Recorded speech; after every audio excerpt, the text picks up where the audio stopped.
Good morning, everyone. My name is Neera Tandon, and I'm the president of the Center for American Progress Action Fund. I'm really excited to have you all here. It is really my privilege to welcome all of you to an important conversation about how progressives can fight back against the administration of Donald Trump and really push forward on progressive ideals. As the nation's mayors convene this week in Washington, much remains uncertain about a Trump presidency. But one thing is clear: progressive mayors will be our first line of defense and possibly our last. Without a progressive advocate in the White House or in many state capitals, the fights we care about will shift to City Hall. And we need strong progressive mayors on the front lines to resist the agenda that works against many working families, protect the progress we've made, and continue expanding opportunity for all working families. And that's really why I'm so excited to have this group of mayors here, because each one of them fit that description. Philadelphia Mayor Jim Kenney, who has done incredible work with our sister organization, the Center for American Progress, to expand access to quality pre-K and childcare. Dayton Mayor Nan Whaley, who led Dayton to become the first city in Ohio to offer full paid leave to its employees, both mothers and fathers. Seattle Mayor Ed Murray, who fought alongside workers and organizers to raise the city's minimum wage to $15 an hour. And D.C.'s very own Mayor Muriel Bowser, my mayor, who has worked tirelessly to expand affordable housing for low-income families. We're really thrilled to have them all here to demonstrate how important these issues are, how important they are to the public, how important they are to working families. And even though we've seen we may see some rollbacks at the federal level, we're hoping that we'll see progressive leaders forging forward in the years to come. So without further ado, I'll turn things over to my colleague, CAP Action's Executive Vice President for External Affairs, Winnie Stackelberg, to kick things off. Thank you all.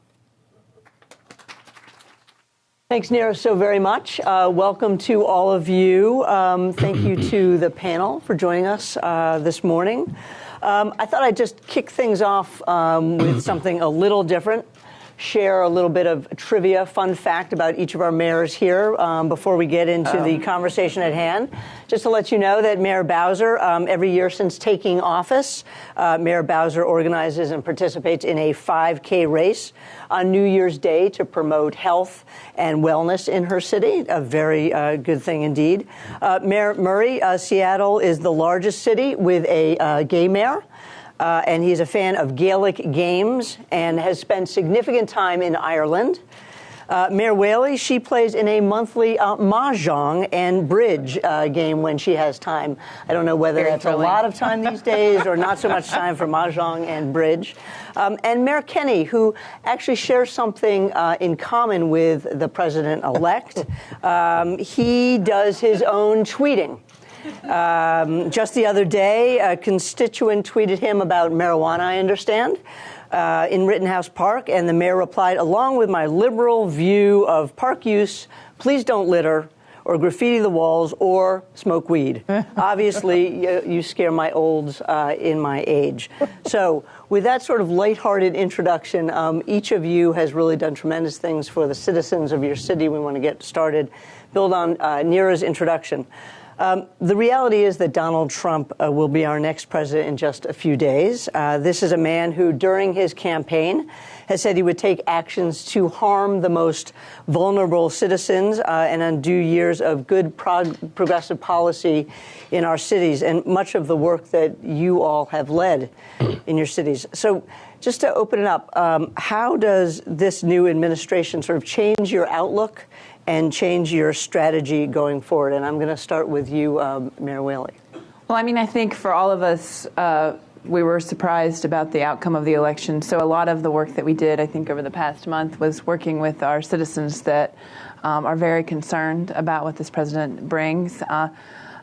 Certainly, for us, it seems if you look at how he's appointed his cabinet, it's usually like, if this is the mission of this agency, find a cabinet member or a secretary that's against that mission and move forward. And so for us, I think, you know, in Dayton, in Ohio, we're really trying to see what happens first. And it's really uncertain right now what he's going to attack first on progressive values, find out what that is, and be ready and organize around and organize, to protect our citizens' rights, basically. So that's what we're getting ready to do. Okay, how about you? I mean, how does sort of the election of Donald Trump affect the strategy and your outlook and your plans going forward? I don't think we really know at this point.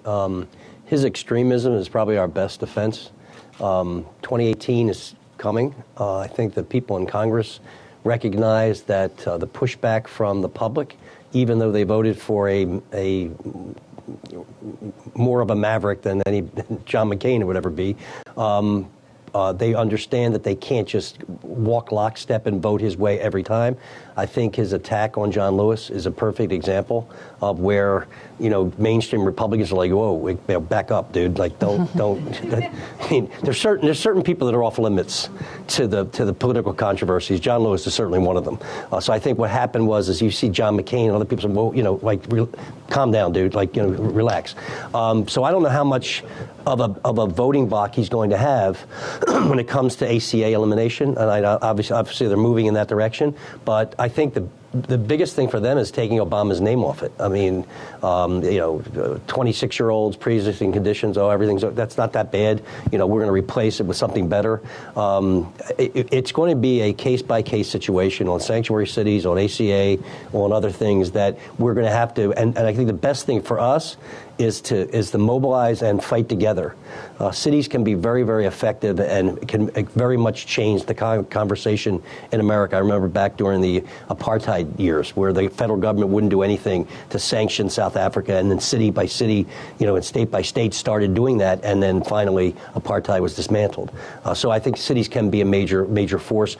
We just have to take it as it comes and fight back and not be afraid to fight back. Mayor Bowser, let me ask sort of the same kind of question to you in terms of his election. How does it affect sort of the plans and strategies going in and the biggest threats that you see coming out now? Well, like Nan said, I think that we all were thinking that we would be moving a certain way this week, and we had to adjust quickly to a new reality. In Washington, we hold a unique place in our system, city, county, state, all at once. No voting congressperson and no senators who vote in the Congress for us. So we looked very carefully at the policy statements that we heard out of the campaign to see, if we could lay out just kind of a roadmap, identifying where we were vulnerable and identifying where there were potential opportunities. So our approach is to aggressively advance what D.C. needs. And quite frankly, for Washington, D.C., an emboldened Congress is more of a concern in many ways than a Trump White House. So we're focused on both. Some people in Washington were surprised when we reached out to the president-elect, asked for a meeting to tell him who we are as Washingtonians. Now, so when you ask us how have things changed, we didn't change. There's going to be a new occupant of the White House, but D.C. residents didn't change. The things that are important to us didn't change. So we have to navigate a new Congress, and we have to navigate new agency heads and a new ideology. But we have to, in that space, preserve the things that make us D.C. Was there anything surprising, just to talk a little bit about that meeting that you had with the president-elect? Anything that surprised you about that meeting, either that gave you a little more hope, that gave you a little more concern about his approach to governing and the special relationship, obviously, that Washington, D.C. has with the federal government, with the president-elect? Sure. So I won't talk about the specifics of the meeting, but I will say it was like any business meeting that any of us have had. We're telling people about our jurisdictions, what's important to our jurisdictions, and how we can identify common ground. So I will say that. The I was surprised, quite frankly, that he took the meeting. You know where D.C. was on November the 8th. About 93% of the people voted for Hillary Clinton. So we wanted to be out there in front and not let somebody else shape the conversation about what Washington is. There are many people around this country right now who think that Washington, D.C. is paid for by the federal government. Not true. We have a $13 billion budget, and most of it, like any state, comes from local taxes that the people and businesses pay. We get less from the federal government than 14 states when you think about what we put in. So this is what was important to us, that somebody not explain to the next president what Washington, D.C. is. Mayor Murray, let me just ask you, in terms of how does the new administration change your outlooks, change your strategy, change the plans that you had either going into the election and now coming out? Sure. I think it's already been said, but there's a great unknown. Are we dealing with a right-wing conservative administration, which is not great for cities? Or are we dealing with America's first authoritarian administration? And having spent years in the legislature working with right-wing Republicans, there's a way to make deals. But if we're dealing with the other, then there's huge unknown questions that we cannot answer here today. And I think that's important to put out there. I think as we look at cities, it hasn't been, this administration, this president has been a great friend. President Obama has been a great friend and supporter of cities. But this Congress hasn't. So we really don't have a national urban agenda. And my hope going forward was we would have built on what President Obama did with cities and built that national urban agenda. So that's now more on us because we have to wait for that Congress to show up to build that agenda.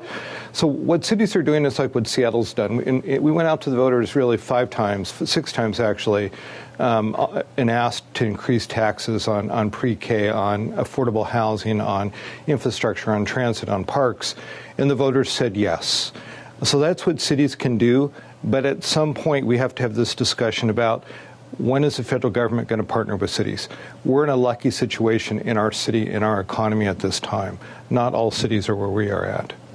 Well, and I think to also kind of go on to Mayor Murray's point, it also then exasperates the cities that have and the cities that don't have, because when you have the local tax structure, we were lucky enough to pass income tax this November, but there are definitely communities that don't have those resources. And so the normalizing in the spread of wealth becomes, I think, more exasperated across our country, and then exasperates this overall issue that we have across our country as well with that. And I guess to build on that, if you look at the homeless crisis in the West Coast, individual cities, I think we're being incredibly innovative, but our populations are not static. Right. So cities that can't raise taxes, can't provide resources, it means something for the rest of us. Right.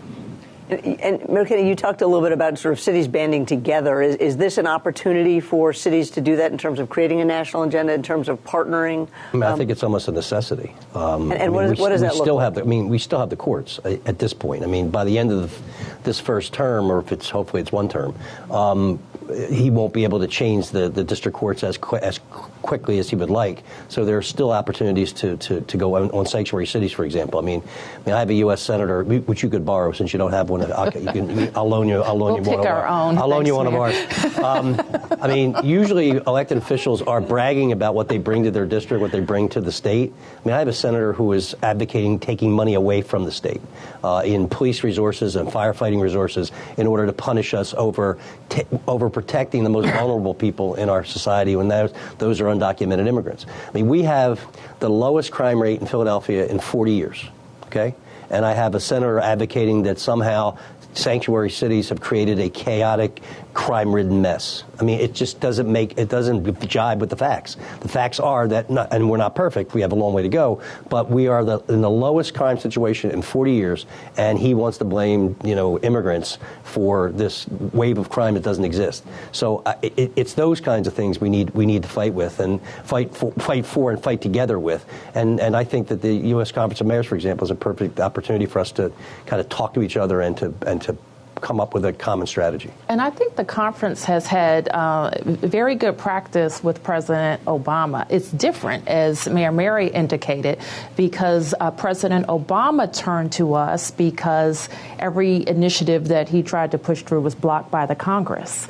So he went to the front lines. He went to the mayors who can get things done in relatively short periods of time to advance a lot of his agenda. We're not sure how this president will interact with mayors, but I think that he's going to find that the getting things done going through the Congress, it won't be reliable. If he can deliver the things that cities need, I think cities will work to identify those things. Talking about immigration and sanctuary cities, maybe Mayor Murray, can you talk a little bit about what those threats are? I mean, we've seen, as Mayor Kenney said, a barrage of bills, not just in past Congresses, but already in this Congress, attacking immigrants, attacking the most vulnerable in cities. What is likely to play out? And obviously a lot is unknown, as you said before. Right. But what is going to happen? You all know that when you integrate rather than reject people in your cities, your economies grow, your communities are enriched, and this seems to be an administration and a president who doesn't quite see it that way. What do you say to the citizens of the city? What are you preparing for in terms of fight on immigration in particular? So I think it's worth mentioning that there's no great city in America that isn't great because of immigrants. It just doesn't work without immigrants. Our economies don't work. Our innovation doesn't work. So the other thing around legislation, we have to remember that they still have to get it through the Senate. And there's still, in this case, the filibuster, which will be a good thing. But let's say they do move aggressively. You know, you heard we have access to the courts. They can't simply cut funding if it's not related. You know, you can't cut funding for transportation if it's not related to enforcement of immigration or immigration control. So there has to be some sort of nexus here. So we do have the courts. But what we've done as a city is on Inauguration Day, we're going to have a day. We've got tons of volunteer lawyers and other advocates who'll be working with immigrants who maybe haven't gotten their status straightened out, who'll be working with those who are undocumented to help figure out how to get documented. It's sort of our answer to the Inauguration Day. And it's very real. 1 in 5 Seattleites was born in another country. And the day after the election, I spent the day visiting some schools.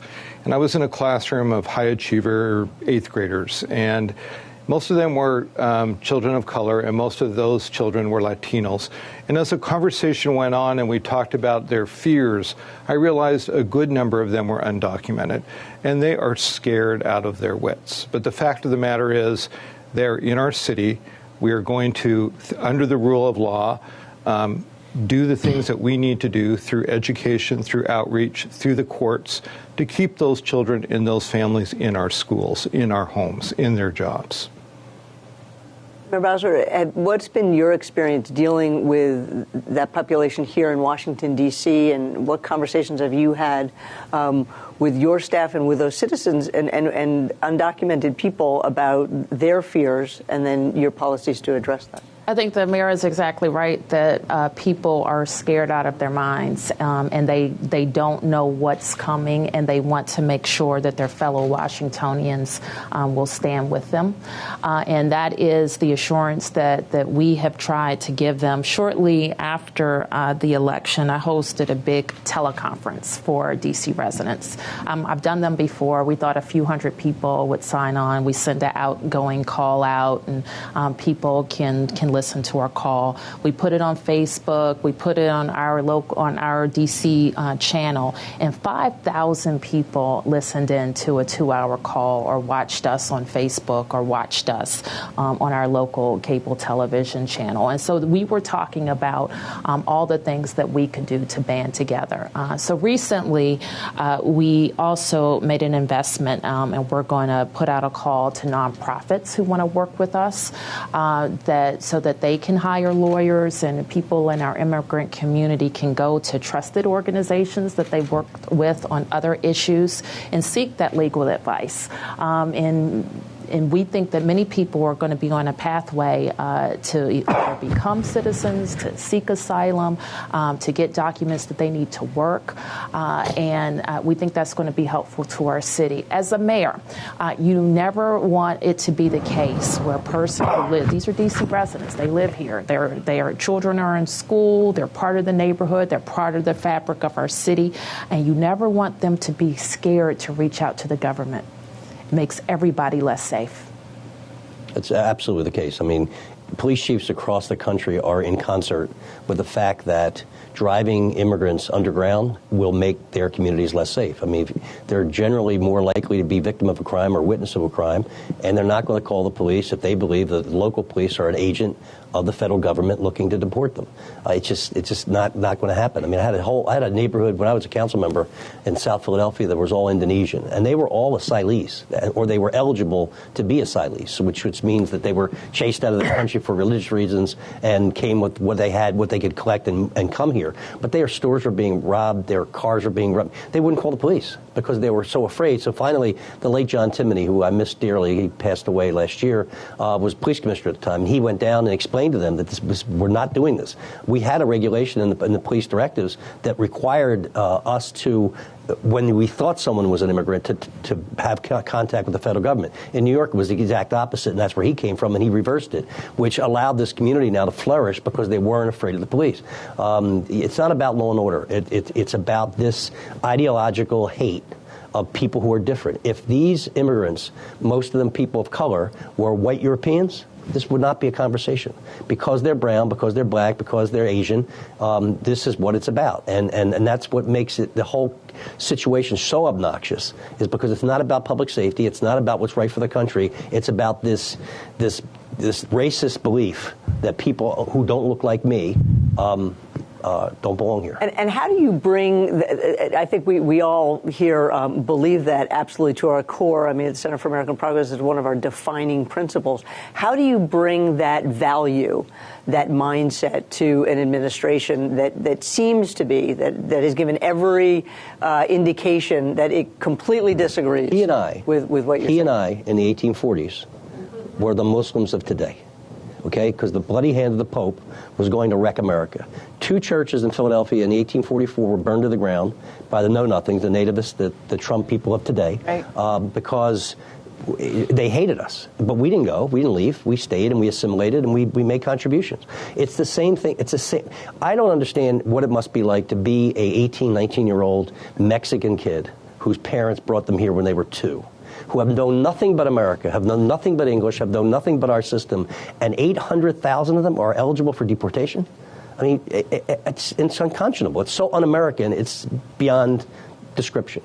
You know, I would add it's important to remember what a sanctuary city is. That's actually a term that is used. We usually use the term welcoming city. Right. But it means... Fourth Amendment city? And I think we've got to think through this piece of it as far as the language. But you know what it means? It means if you are a victim of domestic violence and you're not documented, please call the police. Right. We are not going to ask you about your documentation.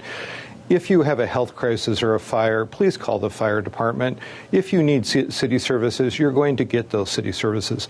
So this has been turned into something that it really is not, based on an incident that happened in the West Coast. Right. But to get to the core of your question, what can we do? From a Western perspective, our economy doesn't work without a lot of the undocumented that are there. Our wine industry in Washington and California doesn't work. So it's my hope that enough Republicans in the West Coast who are here in D.C. and Congress will wake up and realize they're going to hurt themselves if they go down this path. Well, I think to finish the Mayor Murray's point and what Mayor Bowser said before, you know, Dayton didn't change on November 8th. Dayton is the same. You know, at our core value is that we are in a welcoming and inclusive community no matter what. And so it doesn't matter who the president is. That's who Dayton is and Dayton's core value. And these cities' core value of being a welcoming community is key to who we are and how we define ourselves. And that's not going to change whoever the president is. That's still going to be a key value for our communities. Right.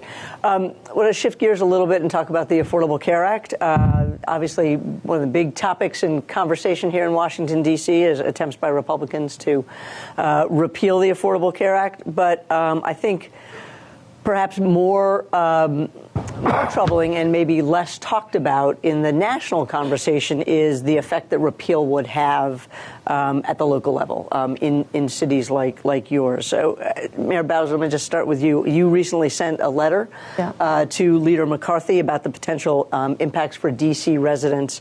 How would repeal affect Washington, D.C., the citizens, the budget, the finances?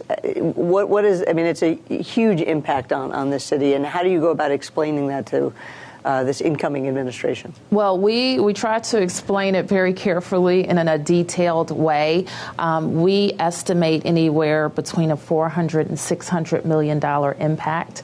Let me first say that locally we insured a lot of Washingtonians even before the Affordable Care Act. We believe, we want to talk about a core value. People who are healthy can get jobs. People who are healthy can afford affordable housing.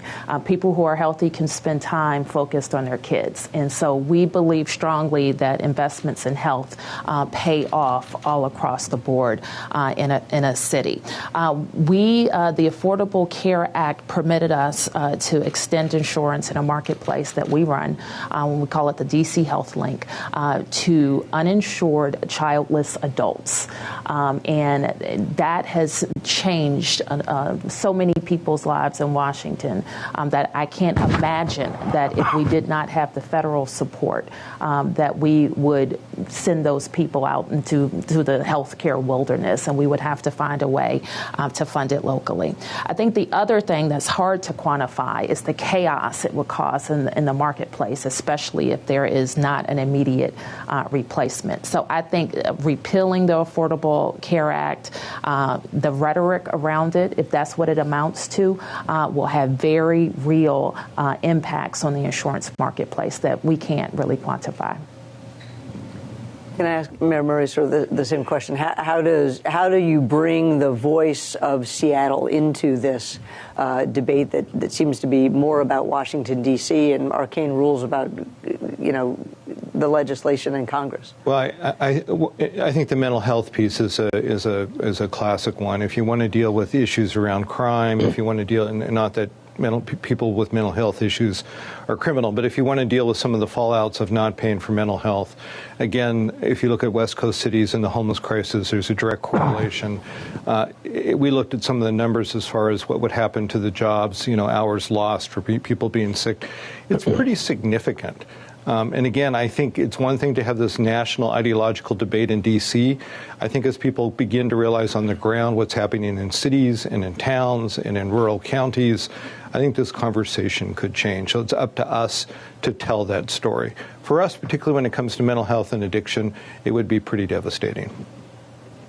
One of the issues that I think is less known about the Affordable Care Act is its sort of impact on the opioid epidemic, and how does repeal affect your city as it's dealing with that epidemic? Well, and across Ohio, the opiate addiction issue is something that has ravaged small towns and large cities pretty dramatically. In our county alone last year, we had over 250 opiate-related overdose deaths. So the work that the Affordable Care Act helps us get people, and really we don't have enough resources now as it is, right? So we're still trying to get even more resources, but rolling that back would be very difficult for folks that wouldn't have access to any sort of insurance at all. Rolling back ACA will almost affect nearly 1 million Ohioans alone. And I don't think that people really realize that, and we're seeing that kind of coverage today go on and will continue. I think it's our job to really talk about it and be really vocal about what happens should this be repealed and who's responsible if it is. And I think that's the most important thing that we can do to make sure that people are in full understanding. Healthcare is very complex, but what it means to the guy that is working that wasn't able to afford healthcare and now can and then won't be able to again, the chaos of that will be enormous, and the effect that it'll have in our communities when we're trying to deal with these big issues like opiate addiction or infant mortality, which is another big issue in Ohio. These are key issues to making sure that our community is healthy. And they don't have a replacement. Right. I mean, it's 6 years of playing around with replacement, and they never came up with an idea. We're doubly challenged in Philadelphia because not only do we have this Republican-led Congress and Senate, we have a Republican-led state Senate and state House in Pennsylvania. I think what's going to happen, though, is that coal miner who believed Donald Trump was going to bring back mining, which is never going to happen, will now lose his health care. So I think at some point in time, and I'm sad to say it's going to have to be suffering that brings people to their senses. But in the end, like in Philadelphia, for example, our economy is really rooted in eds and meds, and the hospitals are going to suffer tremendously because folks, if they lose ACA, if they lose their health care, they're going to the emergency room. I mean, they're not going to allow their child to die. They're going to go to CHOP. They're going to go to Penn. They're going to go to Jefferson. They're going to go to the hospitals with an emergency room. And that burden on those hospitals are going to create an amazing stress on employment and doctors' practices and on emergency medical response for Philadelphia. I mean, we do between 700, 800 runs a day on EMS.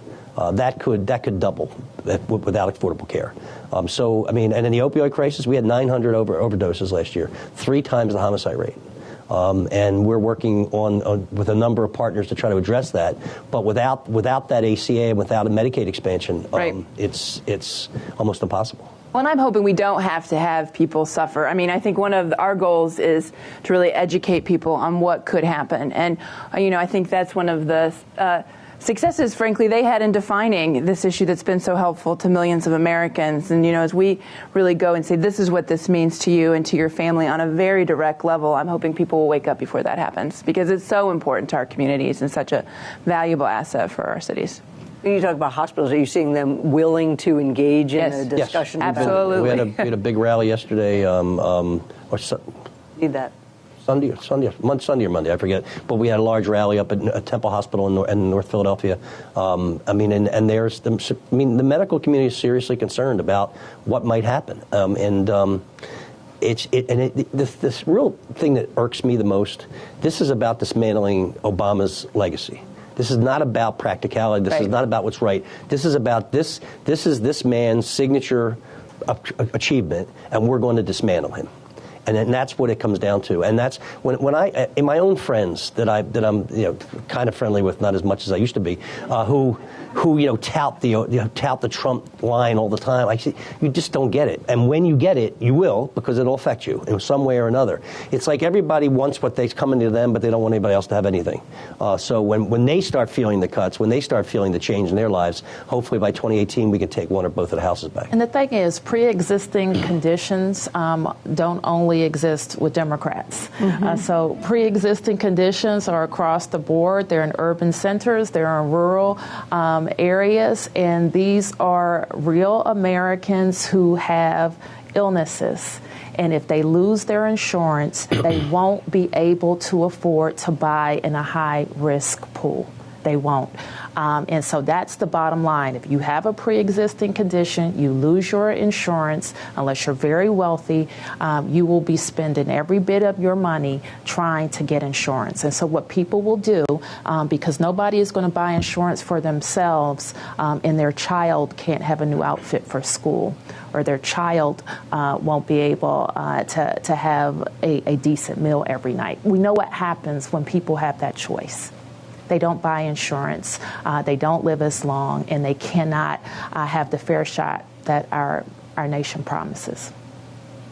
One of the topics that isn't, I think, talked about as much, maybe it's not one of the headline issues, but it's a major responsibility of all of you as mayors, is housing.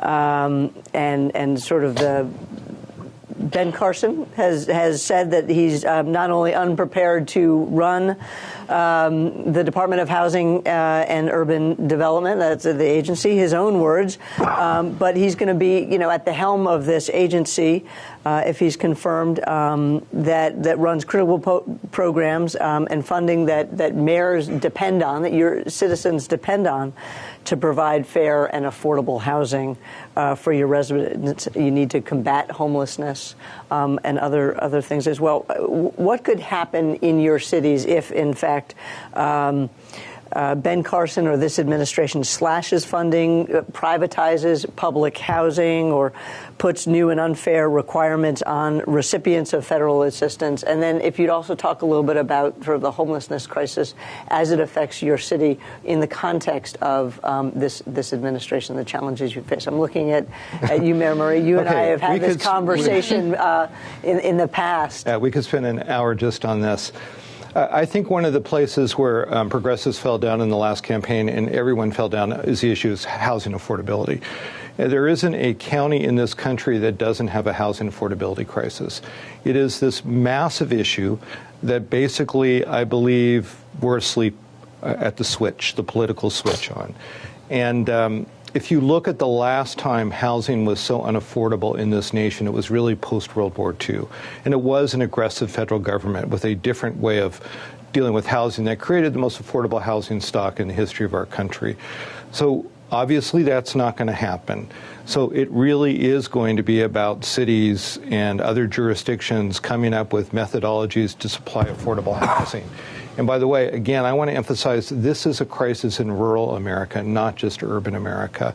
What we have done, and again, every city has a different tax system and a different approach, but we created a rather large plan that will triple the number of affordable units that we create. We went to the voters and we asked them to double their property tax for affordable housing, and they voted yes in August by 70%. So I think people get the affordable housing crisis issue. We asked developers, or we required of developers, that when they build multifamily units, they will now build affordable units in our urban villages. So it's a series of things that we are doing that are very experimental. There's about 65 different items that we have to touch on. And by the way, get to the second part of your question. If we don't address the affordable housing crisis, we will only see the homeless crisis grow. You heard we have the opiate addiction problem, we have a mental health crisis, but we also have a housing affordability crisis. So again, this is an area where particularly the mayors in the West Coast have been meeting on a fairly regular basis to come up with innovative ways to get people out of encampments into low barrier shelters where they at least have access to treatment in an attempt to deal with that issue. It's very, very complex. I'm kind of trying to shove a whole bunch of stuff in a small thing. But I want to come back to where I started. I don't believe that this is an issue that we as a progressive cause have taken on. We've taken on income inequality, and we really, 15 is sort of a slogan, but it's now a reality. But we were really able to get the progressive movement's head around what we need to do about wages. We haven't done that around affordable housing. Well, if you talk a little bit about sort of what is the challenge for you as a city with this incoming administration, and then the linkage between fair and affordable housing and the homelessness and challenges to the population? Sure. I think first, the fact that in his entire campaign, he never even in any policy mentioned HUD or housing and urban development is very telling. And so that when after the election, and trying to figure out how we're going to work as a community, as a city with this new administration, HUD was one of the big concerns because Dr. Carson coming on admitting he doesn't know anything about this issue, the administration having no position at all about this is a little frightening, frankly. So I think that's something we're paying close attention to, especially as we try to redevelop and reimagine neighborhoods with the community in partnership with HUD, which has been such a great and tremendous partnership for cities, for mayors. Secondly, again, compare this to the past administration where the First Lady had the challenge to end veterans homelessness. We were one of the first, one of the 20-some cities that completed that mission, and it was because of that vision of the administration that no veteran should go homeless. That helped Dayton move into that direction. It would not have happened without the administration's leadership and civic leadership in that effort. So I don't think we're going to see those sort of efforts for, bringing communities together. And I think that, frankly, makes us a little sad, right? Because that's the kind of way that we can organize ourselves, kind of friendly compete. We like to be the first. We were the first in Ohio, the only in Ohio, may I mention, to do that. So those kind of opportunities will go away, and that helps mobilize us and our communities to really do really good work around housing and around other issues. And so I think that's the challenge for us. I do think this affordable issue, while at every county it's an issue, it's a much bigger issue for Mayor Murray than it is in Dayton, right? So Huge issue for yeah, us. it's a huge issue. Probably all of you guys, huge.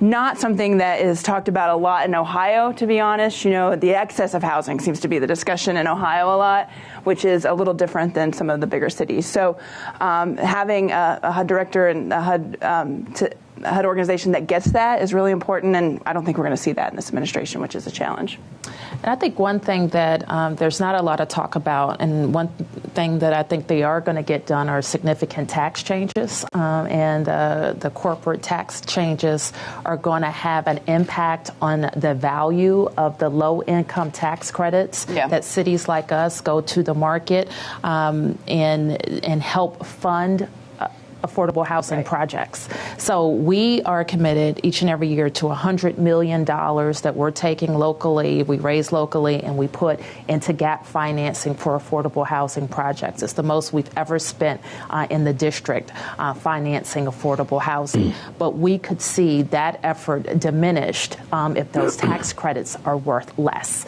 So that's outside of HUD, but that could have a huge impact on what we are able to do. And I couldn't agree with Mayor Murray more in focusing on how we have to create more housing. Now, in cities, many people are flocking back to cities, and that progress and prosperity in many ways is exacerbating the cost of housing in our cities. And we got behind the 8 ball on it.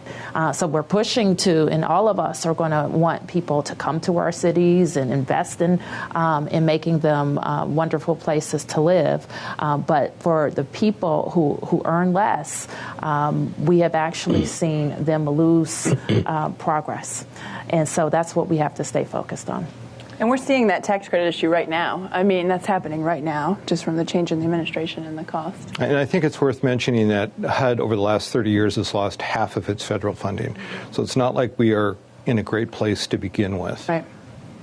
What are some of the challenges that face? Well, Mayor Bowser's right. I mean, we've had an explosion of private sector development, and especially in rental units, but they're high-end rental units, and it's really reduced the number of affordable rental units.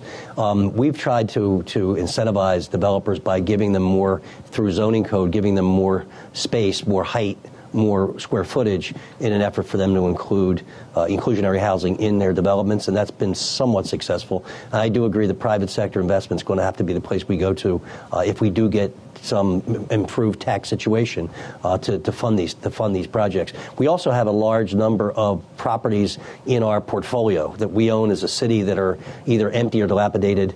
We need to accelerate our land bank in order to package parcels for affordable housing development.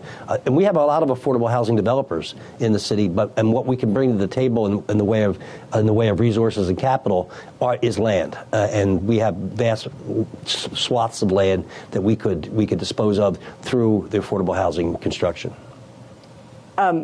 Cities, of course, are home to innovation and to making lots of progress, from criminal justice reform to LGBT equality, minimum wage. I know Mayor Murray's talked a little bit about combating climate change. You all have often been leaders on those issues, and you've promoted policies that really take into account some of these challenges and can innovate and make progress. So what's the strategy, though, to protect some of these hard-fought wins that often you all are able to make at the local level that we aren't able to see at the federal level? Just sort of, are there ways to protect them? Are there ways? You mentioned the courts, but are there other things engaging your citizens in those fights that you see coming down the pike? Well, we've been successful in reducing our prison population substantially. 10 years ago or so, we were probably about 8,500 on the census on an average day. While last year we were about 7,300, 7,500. We're down to like 6,800, 6,900 now on the men's side. We had 900 women incarcerated in our county system. We're down to 600. We're working with the MacArthur Foundation on a grant that we received to reduce prison population. A lot of our prison population is there because they can't make bail.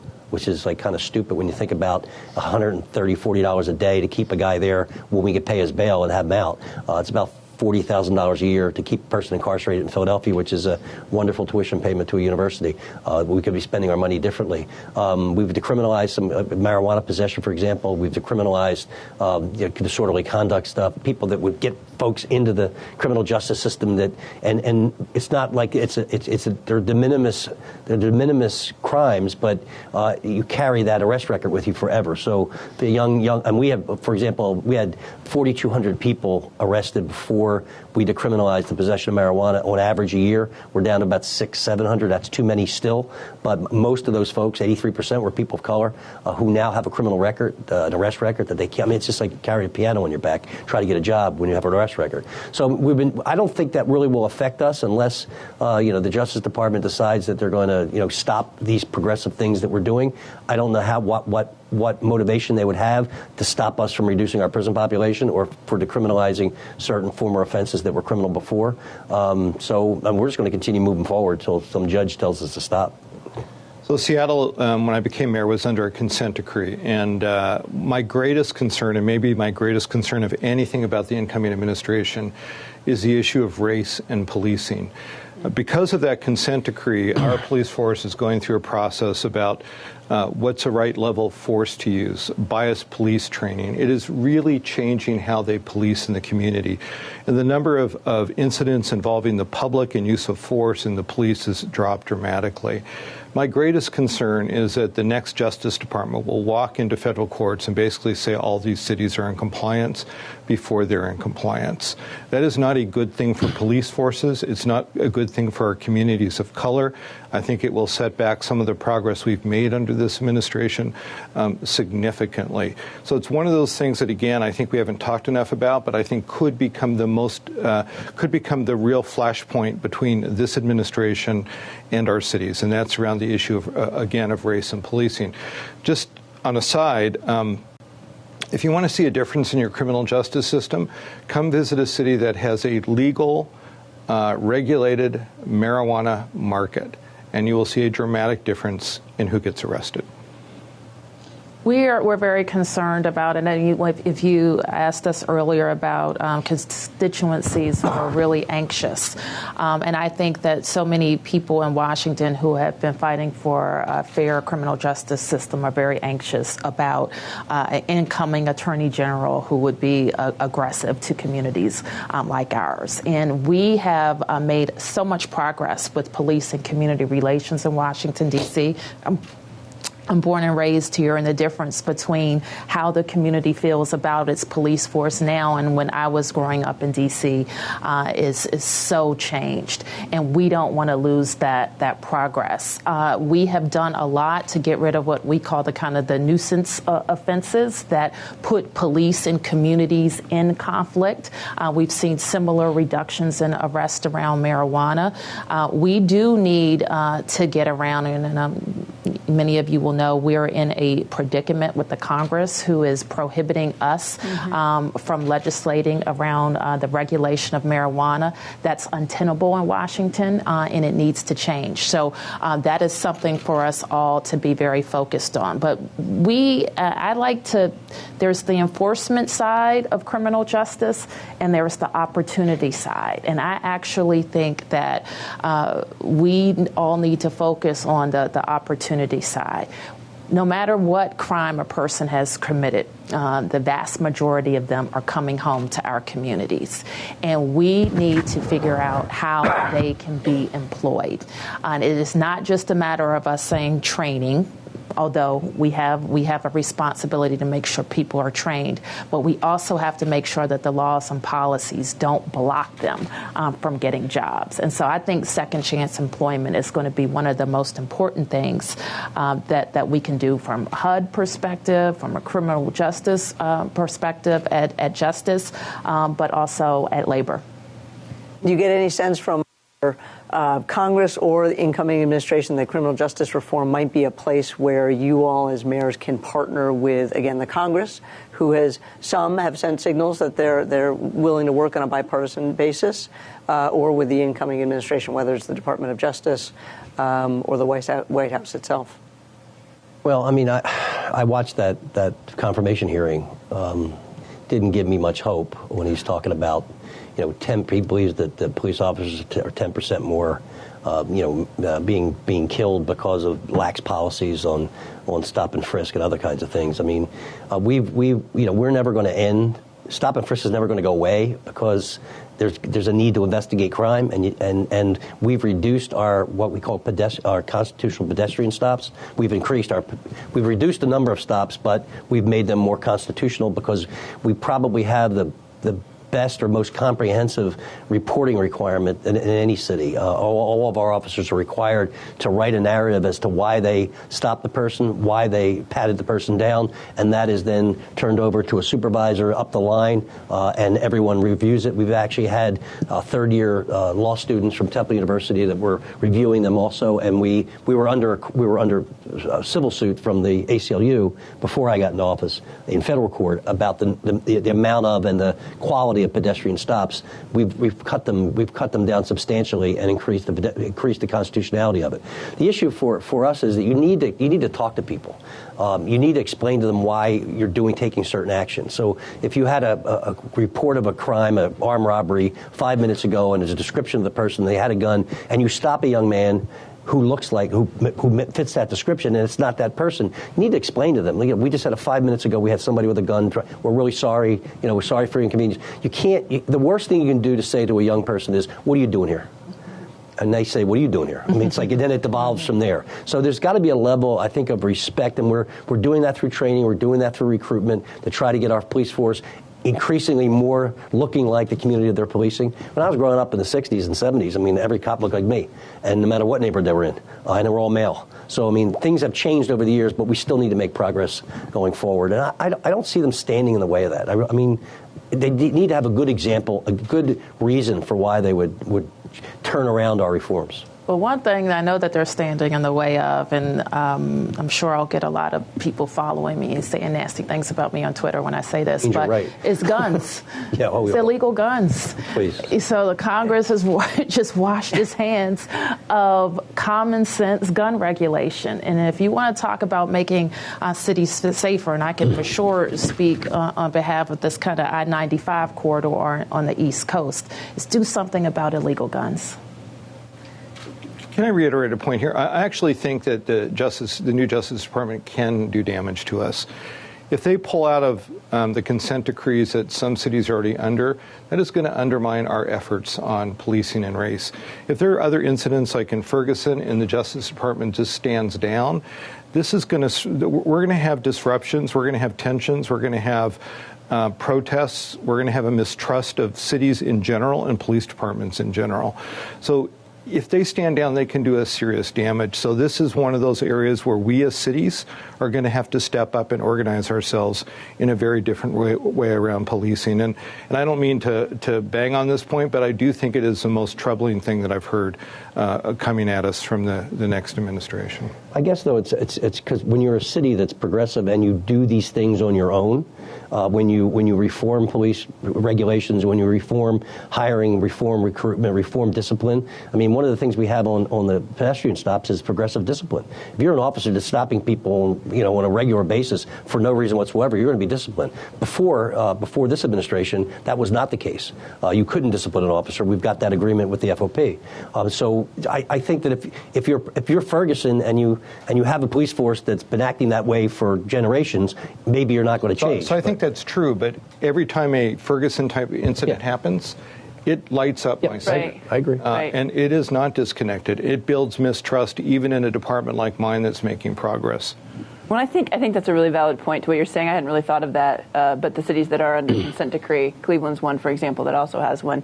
There should be probably a discussion about that. I don't know if you guys are having that discussion. Well, some areas may want out quicker than I want out. Right. So. Yeah, that may be true, Ed. But I think that I hadn't really thought about that point. That's a really good one. That's great. The mayors have been unbelievably generous with their time and taking questions from me. I want to just share this opportunity with a couple of you to ask some questions, and then I know each of you has an incredibly busy schedule, a couple of days in front of you, being the mayor of this city as well as the Conference of Mayors. It's never crazy. good when you're hosting, because then you've got to do your day job and go to all the meetings. And she hosts us all the time. Right, exactly. So let's just ask a couple of questions here, just on the aisle right here. Great. Just a quick question. Privatization of the VA. How will that impact your city if that happens? There's a lot of discussion on that today. Ben Shulkin, who's going to be the head of the VA, seems to be in favor of it. Are you in favor of it, opposed to it, or what do you think the impact will be if you have a lot of veterans in your city? Can you just identify yourself? Peter Rosenstein, Washington, D.C. Well, I'm very concerned about it. We have a large number of veterans. The second or third oldest veterans hospital in the country is actually in Dayton. And we have a great leader there that's made it really effectively well run. I was mentioning earlier how he was key in us leading to end veterans homelessness. And so, that is, I think, very concerning, considering it's a place that, every veteran can go and get services, and the privatization of it, you can't make a lot of money off of that. And that's, I think, a concern of making people not receive their benefits, which is of concern. So, just another thing on the list of concern for us in Dayton. There are very few services that the governments provide that should be privatized. I mean, there's two different motives. Right. The private sector motive is profit, and there's nothing evil about that. The public sector motive is service. And you can't if you privatize education, you're going to have a worse product. If you privatize prisons, you're going to fill them up. They're incongruous to each other. You can do things better and more efficiently and effectively, but the motive behind government is making people's lives better. The motivation in the private sector is to make money, and they don't mix really well. And mostly we do services that can't make money. I mean, Right. that's what we do. That's the challenge. So I don't know a lot about it, Peter, but I think that the mayor kind of sums up my feeling that I would be very skeptical about it. And as you know, we serve a lot of veterans. Veterans who are D.C. residents and veterans who are attracted to the area because of our Veterans Hospital, Walter Reed, and other things. We end up serving a lot of the nation's veterans in D.C. But remember, every action has a reaction. And it may sound good and they may get it done. And then 2 years from now, those veterans will be irate. And that may be a good thing for all of us, because then some things will change down here. Right up here in the front. Hi, I'm Nina Perez with Moms Rising. So I see you again. Hey, good to see you. See you again. Not in Dayton. Not in Dayton, that's right. One of the things that I've been wondering about, that I've thought about Dayton in particular, is these preemption bills, and Kasich's particular preemption bill on minimum wage. How are you all tackling these kind of issues as they come forward? What kind of folks on the outside and organizations do to support that progress continues to happen despite these preemption bills? And what are your kind of general concerns over that? Well, let me just say a couple overall about the progressive movement, and I think this is just a criticism I have of us, right? In general, what the states have done to cities has been much more painful than what the federal government has done or in the past. And so it's really easy for us, and I think, this is one of the issues that we're seeing. It was easy for us to say, well, we have a partner in federal government when the Obama administration was there, so we could work together. But there really wasn't much that the administration could do that the state was doing to us. And so the state issue, which is not nearly as sexy as the federal issues, but much more important to our communities, is something that we've got to get to work on. And we've got to be systematic on these state-by-state issues. And we see this every single lame duck about some sort of preemption, that cities aren't allowed to use their home rule, that we're not allowed to raise the minimum wage, that we're not allowed to do each cycle, sick leave, whatever, each time, this time even including paid parental leave. So I think that the movement has to get really serious in the hard work of state issues. For the state of Ohio, this past November, 30 of the top cities' mayors came together to create the alliance. There's 20 Democrats and 10 Republicans in the alliance, because we are at record level lows of the number of Democrats in the House and the Senate in Ohio. I mean, you really can't there's no date that equals how low we are in Ohio right now on that, which is pretty depressing. But But the mayors coming together about local issues and having local rights, I think, is a good step on trying to create a relationship with the legislature and recognize that, where the economic impact is coming in Ohio is actually coming in these cities. And for a state that's number 5 and losing millennials in the country, maybe you should start paying attention to the communities that are gaining millennials and gaining young people moving in. So we're trying to redefine that conversation. But I think across the board, we've got to get real about the progressive movement in the state capitals. It is a dire, dire issue, especially in the Midwest. It's definitely a lesson that we are learning here at the Center for American Progress Action Fund and partnering with great organizations like Moms Rising for sure. But this preemption issue has definitely challenged us, and it's not just federal preemption. You're absolutely right. It's states as well. And I'm sure you're seeing it play out in lots of different ways. Great. Over here.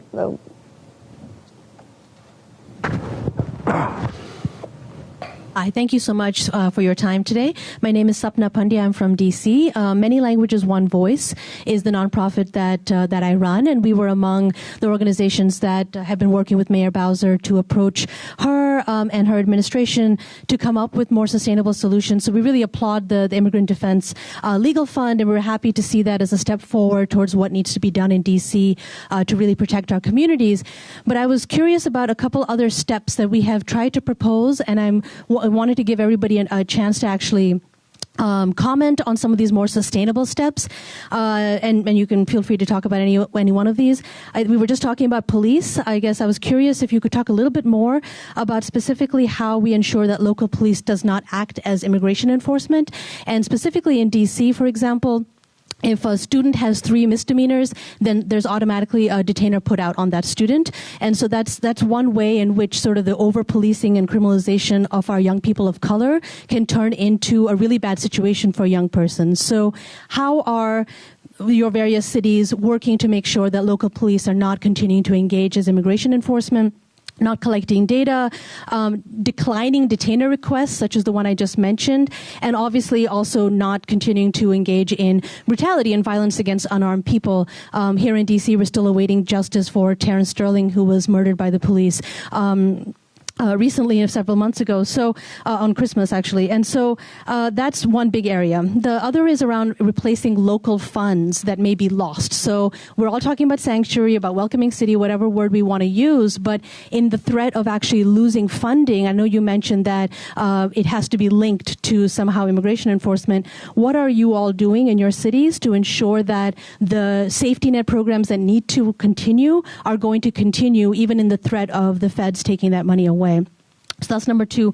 And then number 3, we all talk. Sorry, really the last question. One is about, we talk about welcoming and who gets to call the city home.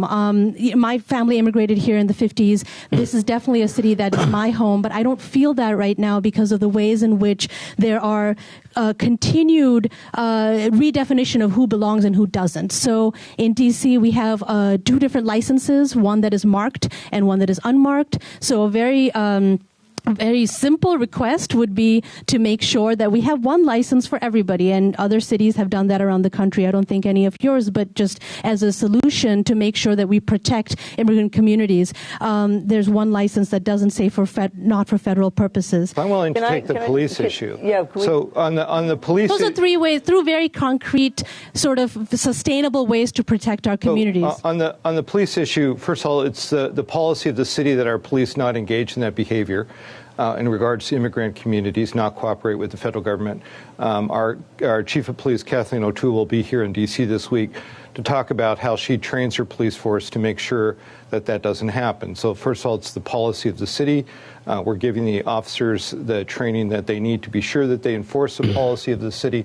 And then we have a series of other programs we do in relation to building trust between immigrant communities, including undocumented, in the police. I'll give you one example. We have a program where we take about 24 women police officers and 24 women immigrants who spend several months together getting to know each other, getting to know each other's cultures and issues and roles, and it's been very, very successful. There are other things we do, but I just wanted to get at the police issue. It starts with the civilian authorities. And I would add to that we have a directive. It is an order that is sent from the police chief to the police on what is acceptable and what is not. And a police officer has to follow those orders. If we find that that officer did not, that officer is subject to discipline. And that is hugely important. One thing recently that is seemingly a small thing, but I think it sends also the direct message. In our police department, we have several special liaison units that serve the LGBT community, Latino community, the Asian community, and we moved organizationally. We moved that unit out of the district command structure, and now they report directly to the police chief, so that there is a more direct link between how those communities are being served and what the police chief has ordered. Also seemingly small, but also very important to me, I asked the police chief on some of the vital things that I follow each and every week across the city, is I want to know about every hate crime on a weekly basis. One thing that our many people in Washington have asked me is how we can help. And I think one thing that we are thinking about right now, and so sometimes the things rise to the level of a crime. Other times it just rises to a level of hateful actions, like in one of the counties that surround D.C., so it was on all of our networks, and I've heard it around the country. Somebody left the waitress the tip on her receipt that says, "We don't tip black people." Now, that's not a hate crime. It is hateful. So how can we as a community, when we see actions like that, there may be some type of immediate protocol that we kick into that engages our faith communities, that engages our nonprofits, that engages neighborhood leaders to say this is how we band together and speak out against hatefulness. And when we do have crime, and we have had hate crimes in our city, we are especially concerned about transgender people in Washington being targeted with violence. And our police force takes very seriously the investigation and prosecution of those crimes. And so that is also very important to how we will proceed. It would take one last question over here by the window. Hi, everyone. Can you hear me? Okay. I'm Sophie Quinton. I'm a reporter for Stateline here in D.C., and I have a follow-up on the preemption question. I'm wondering if the threat of these state preemption bills, particularly as state legislatures become more conservative, is going to prevent mayors from taking action on these progressive issues. And then if there's anything that mayors can do to either A, push back against those laws, like any specific actions that mayors can take, and B, if there are any sort of workarounds to achieve, say, improving the work experience of low-wage workers without having a requirement that the minimum wage goes up. I mean, in Pennsylvania, Philadelphia allegedly has home rule. It really doesn't, because everything we need to do, changing your socks, you need to go to the legislature for permission, and they always exact a pound of flesh for something other or another. So yeah, it's been a constant fight with us for a while now. The problem with legislatures that are conservative is just you need revenue to run a government. Period. I mean, Pennsylvania is looking at a $6 billion hole. And they just won't raise the personal income tax. It's probably one of the lowest in the nation, and we're probably next to last in job creation. So obviously the trickle-down low tax level hasn't helped Pennsylvania at all. And all you have to do is just raise the PIT a point, which would be, and it's the fairest tax because you pay as you go. You pay as much more you make, the more you pay, and that's the way it should be. It's progressive. But we struggle with school funding, with transit fund. I mean, transportation used to be like the Love Fest. It used to be the Harrisburg Love Fest, where the Republicans and Democrats all just joined together and got all these projects. I mean, we have a legislator in Western Pennsylvania that called funding for mass transit public welfare.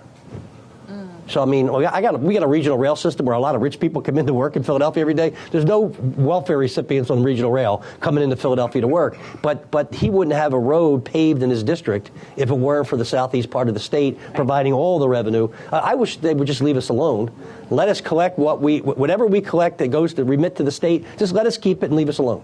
I mean, that would be the real solution for me. But it's hard to back them up. I mean, I have a state legislator in Philadelphia who's a Philadelphian who has gotten on the sanctuary city bandwagon, and now we have universities that are claiming themselves to be sanctuary campuses, like the University of Pennsylvania and Penn State University, which is in the middle of a conservative state. Now they're moving to attack those institutions too. I mean, I don't know the answer to the question. All we can do is just kind of maneuver, dodge, and sue, and try to protect ourselves with the courts the best we can. So I would say every state is different. We actually don't have to go to our state capital, Olympia, to get pre-K or raise a minimum wage. There are attempts to take away that local control. And our biggest defense is to band with other cities around the state.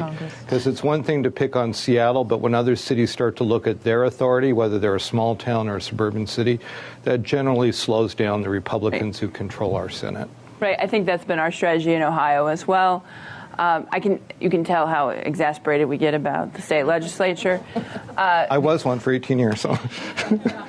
We're on the dark side, Ed. Bowser has just the Congress to deal with. Yeah, she just has Congress, you no all biggie. have, like, small problems compared to that. No biggie. But I do think, we use the cities of Ohio, for example, use their right to sue. So we're in court with them all the time, latest on transportation issues that we went to the Ohio Supreme Court last Tuesday on. So we've come together on that. And also, really calling out when they get rid of local control, right? So this past lame duck, when they did it on minimum wage rights, calling that and saying what it is. And then finally, I think the other key thing that cities can do is, model good behavior and have partnerships, and use the bully pulpit. So, for paid parental leave, for example, the city does it. We find other community groups that do paid parental leave. We champion that and try to do the hard work, but important work of changing hearts and minds in our community.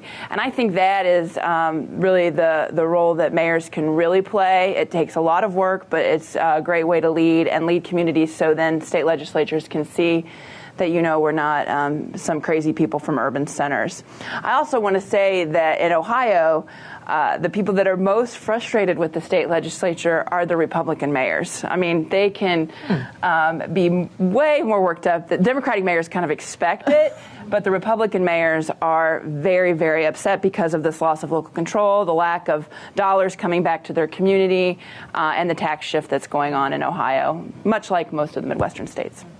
So get to work on this, please. What a fantastic conversation, Mayor Whaley, Mayor Bowser, Mayor Murray, Mayor Kenney. Maybe what we should do is have the four of you back in a year, and we can benchmark the fears, the challenges, the opportunities. If we survive this year, You're going to survive. And let's get to work to ensure that these great folks survive. So join me in thanking our fantastic. Thank you.